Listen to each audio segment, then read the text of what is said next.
Ja, hallo und herzlich willkommen zum heutigen Video. Im heutigen Video geht es um das Wilbers Federbein für die Telelever an der R1150 GS. Das will ich heute mit euch zusammen einbauen. Ist eigentlich keine große Sache. Wenn ihr wissen wollt, wie das funktioniert, ja, dann bleibt ihr einfach dran.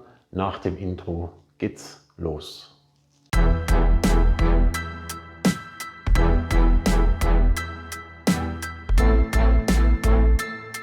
Das vordere Federbein ist hier an der Telelever befestigt, und zwar hier vorne an dem Schwingarm. Hat es hier unten eine Schraube drin und die obere Halteposition sitzt genau hier oben am Rahmen, hinterm Steuerkopflager, aber eben unterm Tank. Dafür ist es erforderlich, dass wir natürlich den Tank runterbauen, also Sitzbank runterbauen, den Tank runterbauen, und dann kommen wir eben an diese beiden Schrauben. Mehr ist das eigentlich gar nicht, aber ja, Tank runterbauen habe ich schon mal gemacht. Ich verlinke euch oben mal das Video. Ich meine, das war bei den Nebelscheinwerfern oder so. Könnt ihr oben schauen, wie der Tank runtergebaut wird. Das mache ich jetzt mal schnell, baue das Ding auseinander und dann sind wir schon am Federbein.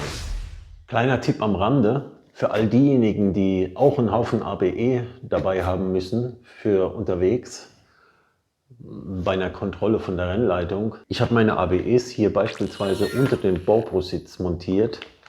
Dazu habe ich einfach hier so zwei Gummibänder verwendet. Die habe ich hier um die Halterung gemacht und dieses Ganze in einen Zipbeutel gepackt. Das ist wasserdicht verschlossen und passt hier genau unten drunter, drückt nirgendwo drauf und ist sicher weg. Kann keiner klauen, man kann es nicht verlieren, es wird nicht nass. Das nur am Rande. Ja, zum Werkzeug gibt es zu sagen, ihr habt hier unten eine Schraube und eine Mutter. Da braucht ihr einen 14er Ringschlüssel oder einen Gabelschlüssel und auf der anderen Seite eine 15er Nuss. Und am besten nehmt ihr dafür auch noch eine Verlängerung und eine Ratsche. Und für die obere Schraube braucht ihr einen 15er Schlüssel und einen Imbus. Und zwar braucht ihr dafür oben einen 5er Imbus, auch am besten mit so einer Verlängerung dabei. Der Imbusschlüssel ist oben nur zum Gegenhalten, damit ihr die 15er Mutter aufschrauben könnt. Also nicht zum Drehen, sondern eben wirklich nur zum Gegenhalten. Und das zeige ich euch jetzt im Detail. Wir lösen mal die obere Mutter. So, wie man hier sieht, gibt es hier eine Gummischeibe, eine Unterlegscheibe und die Mutter. Und in der Mitte ist die Stoßdämpferwelle. Das kann ich euch mal am neuen zeigen. Also nicht die Stoßdämpferwelle, sondern die Kolbenstange. Ja, die Kolbenstange hat innen drin hier einen 5er Imbus. Und da müsst ihr im Prinzip hier in der Mitte gegenhalten, dass die sich nicht mitdreht. Und könnt dann außen mit dem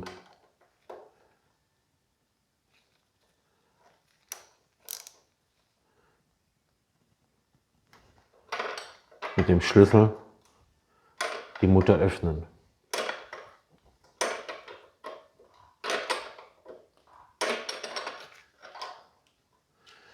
Bevor wir das aber rausschrauben, stellen wir uns hinten auf den Gepäckträger eine Werkzeugkiste, dass das Motorrad nach hinten runter geht und vorne hoch, weil sonst taucht das nach vorne ab, wenn wir den Stoßdämpfer rausmachen. So, Werkzeugkiste habe ich hinten drauf gestellt. Jetzt ist das Vorderrad hier frei. Wir können also das Vorderrad bewegen. Und jetzt machen wir diese Schraube hier auf. Hier auf meiner Seite ist die Mutter und können wir die Mutter einfach mal runterdrehen. Ja. Und dann können wir schon oben aufmachen. So, ich hatte ja gesagt, hinten stellen wir uns eine Werkzeugkiste drauf, dass das Motorrad nicht nach vorne runter kippt, wenn die Gabel dann letztendlich eintaucht. Das habe ich gemacht. Ich habe hinten eine Werkzeugkiste drauf, aber ich habe mir dann hier vorne noch was untergelegt, dass das Federbein letztendlich oben drin, sehen wir auch gleich, komplett entlastet ist und das eben nicht auf Spannung da oben drin sitzt. Ich zeige euch jetzt gleich mal oben, dass die Schraube geöffnet ist und auch schon nicht mehr auf ihrem Sitz aufsitzt. So, wenn man jetzt hier guckt, dann sieht man, dass hier, kann man das mal anleuchten, dass hier die Schraube schon einen Spalt hat und dass ich die Schraube hier schon mit der Hand drehen kann.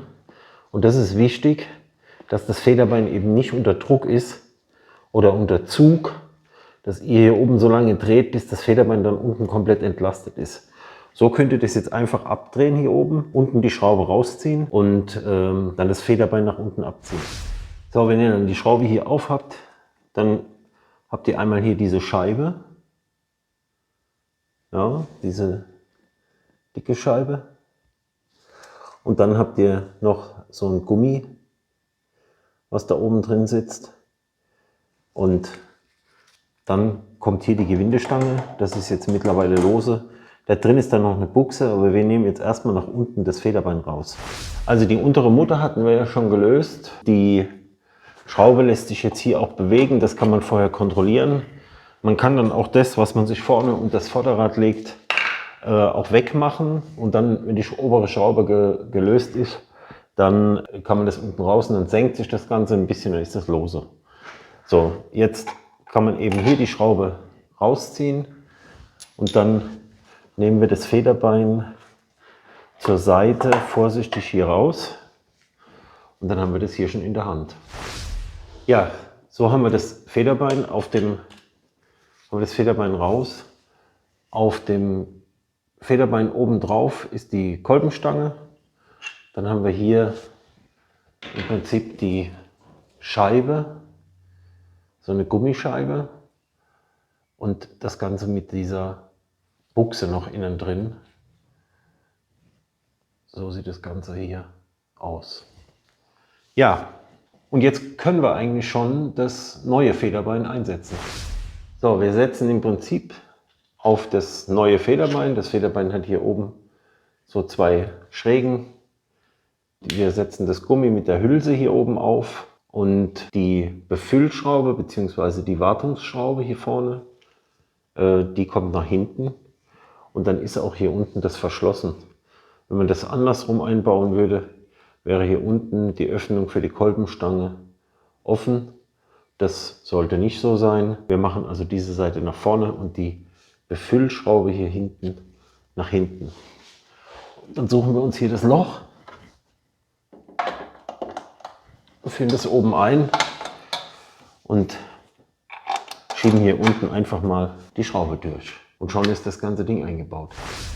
Ja, dann habt ihr hier oben den Zapfen rausgucken. Sieht man das hier? Ja, da ist der Zapfen. Und dann haben wir unser Gummi, was wir vorhin ausgebaut haben. Das hat hier unten einen Rand. Und der Rand muss natürlich hier oben über die Hülse und im Rahmen verschwinden. So, und dann haben wir die Scheibe, die wir vorhin raus haben. Die setzen wir jetzt auch wieder da oben ein.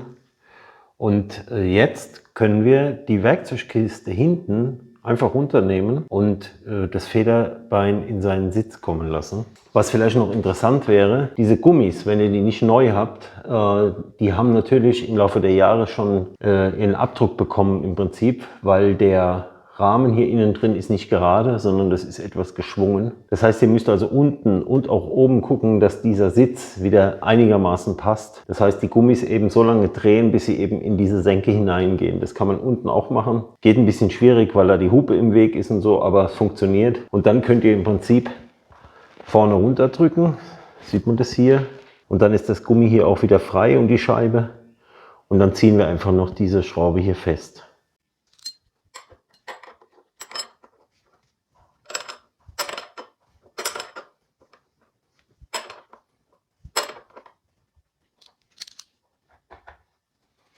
So, die Schraube ist jetzt fest. Wilbers hat hier eine Schraube dazu geliefert, eine Stoppmutter mit einer Schlüsselweite 17 mm. Das ist die Originale. Ich verwende die Wilbers mitgeliefert hat, weil die passt auf jeden Fall auf die Kolbenstange hier oben drauf. Und jetzt können wir nach unten gehen und können unten die Schraube festmachen und auch mit dem Drehmoment anziehen. So, die untere Schraube, also die Schraube am Träger, die bekommt 50 Newtonmeter und die am Rahmenteil, die wir eben festgemacht haben, die bekommt 43 Newtonmeter.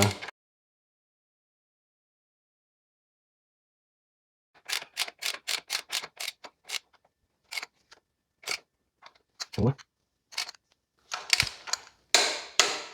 50 Newtonmeter, das passt, alles fest. Ja, wie ihr gesehen habt, ist das eigentlich überhaupt gar kein großes Hexenwerk.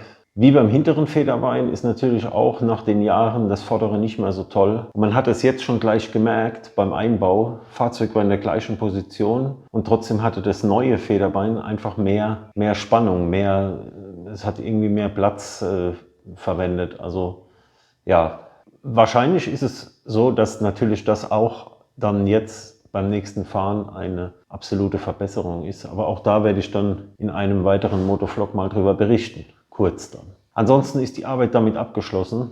2 Schrauben, mehr waren es nicht. Oben sind 43 Newtonmeter. Ich habe leider keinen Drehmomentschlüssel, mit dem ich die Mutter festschrauben kann und in der Mitte gegenhalten kann. Dazu bräuchte man einen Drehmomentschlüssel, der vorne einen Gabelaufsatz bzw. einen Ringaufsatz hat. Habe ich leider nicht. Ich habe das jetzt so nach Gefühl gemacht, dass sie fest ist. Auf kann sie nicht gehen, weil es eine Stoppmutter ist. Sie darf nur nicht zu locker sein, sonst lottelt beim Fahren im Prinzip die Kolbenstange oben im Rahmen drin rum. Ja, ein kleiner Tipp vielleicht noch am Rande, wenn ihr ein Federbein austauscht, egal ob das jetzt ein Wilbers ist, ob das ein Öhlins ist oder ein Originales von BMW, bestellt euch gleich die beiden Gummis oben mit. Einer hört die einfach. Ich habe das vergessen, aber diese Arbeit ist relativ schnell gemacht. Von daher, das kann man beim nächsten Mal, wenn irgendwas zu tun ist, Tank wieder mal runter, macht man das schnell, dann ist gut. Ja, was gibt es noch zu sagen? Eigentlich nicht viel. Das Ding ist drin, ist wunderbar, hat gut gepasst, ging relativ schnell. Ich baue jetzt noch den Tank drauf und die Sitzbank wieder, dann ist das Sache erledigt und das ist einwandfrei. In diesem Sinne, ich danke euch fürs Zusehen. Nicht vergessen, abonnieren und da oder unten, keine Ahnung, abonnieren oder ein Like, wenn euch das Video gefallen hat. Das würde mich sehr freuen. Ich sage Tschüss, bis zum nächsten Mal im nächsten Video. Bis dann. Bye bye. Ciao.